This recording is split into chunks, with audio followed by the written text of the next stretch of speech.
নেতাজি নগর আদর্শপল্লীর পুজো 200 পরিবার একসঙ্গে এখানে পুজো করেন এবং দীর্ঘদিন ধরে তারা এই রকম ভাবেই আচার মেনেই উপাচার মেনেই মায়ের আরাধনা করে আসছেন। নেতাজি নগর আদর্শপল্লীর পুজোর বয়স 76 বছর।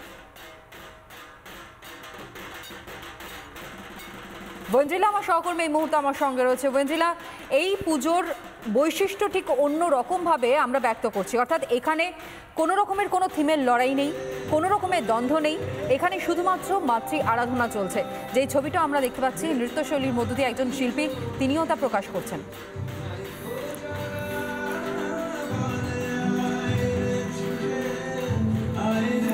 দেখো তনয়া, শহর কলকাতা জেলা বিভিন্ন জায়গায় থিমের লড়াই চলছে, কিন্তু রিপাবলিক বাংলা সকল মানুষের জন্য সবটা তুলে দেখাবে, এটাই আমাদের প্রতিশ্রুতি এবং আমার তাদের প্রতিজ্ঞাবদ্ধ। যে কারণে আমরা থিমের লড়াই দেখাবো, আমরা পাড়ার পুজো দেখাবো, আমরা বনেদি বাড়ির পুজো দেখাবো।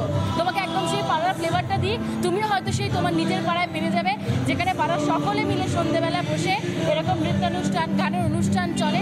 সেই একটা ফ্লেভার এই মুহূর্তে আমি রয়েছি ঠিক আদর্শপল্লীতে, নেতাজি নগর আদর্শপল্লীতে, যেখানে আমি আমার ছোটবেলায় ফিরে গিয়েছি, যেখানে সন্ধ্যেবেলায় পাড়ায় বসে এরকম সুন্দর একদম সাবেকি সাজে মা এবং তার সামনে অনুষ্ঠান চলছে। এই যে আমেজ, এই আমেজ হয়তো খুব কমই এখন দেখা যায়, সেটাই এবছর একদম সাধারণভাবে রয়েছে এই আদর্শপল্লীতে, যেখানে নেতাজি নগরের ক্লাব কর্তারা রয়েছেন, ছোট ছোট খুদে খুদে বাচ্চারা যারা পারফর্ম করছেন। আমরা ক্লাবের কর্তাদের সঙ্গে কথা বলি, তারা কি বলছেন একবার শুনি। দাদা, আমার আজকে এখানে এসে মনে হচ্ছে আমি আমার ছোটবেলা ফিরে গিয়েছি। খুব পিওর ব্যাপার, মাকে আরাধনা চলছে, বাচ্চারা নাচছে। যদি একটু বলেন আপনাদের পুজোর সম্বন্ধে। আমাদের পুজোর হচ্ছে 76 বছরে পূর্ণ হলো। এখন ঘটনাটা হচ্ছে আমাদের পাড়াটা ছিল ছোট, 40-50টা বাড়ি নিয়ে পাড়াটা ছিল, তখন পুজোটা ছোট হতো।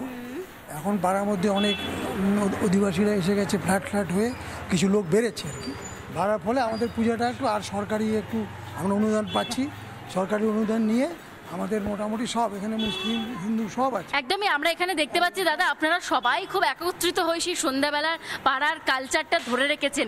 এ তো অপূর্ব ছবি, এ ছবি দেখা যায় না সব জায়গায়। না, ব্যাপারটা হচ্ছে কি, আমাদের এখানে আমরা 76তম বর্ষে পড়লাম।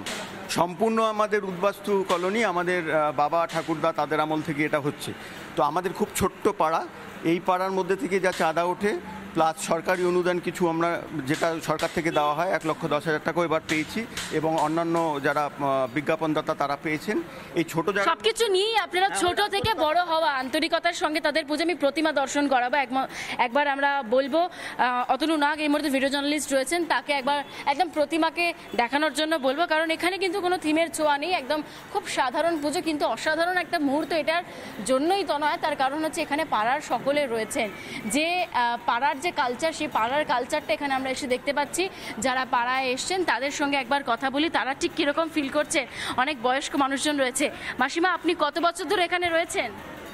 এই পাড়ায় কত বছর রয়েছেন? হ্যাঁ, প্রায় 30 বছর ধরে।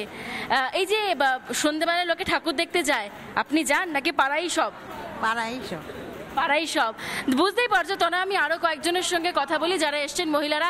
আচ্ছা দিদি, কেমন লাগে এই যে পাড়ার মধ্যে সকলের সন্ধ্যাবেলায় আনন্দ করেন? খুবই ভালো লাগছে পাড়ার প্রোগ্রাম, আর সারা বছর তো আমরা এইদিকেই তাকিয়ে থাকি কখন এরকম একটা প্রোগ্রাম পাবো। মানে যারা পাড়ায় থাকেন তাদের জন্য সত্যি খুব আনন্দের। হ্যাঁ, অবশ্যই আরো ভালো লাগছে। নমস্কার।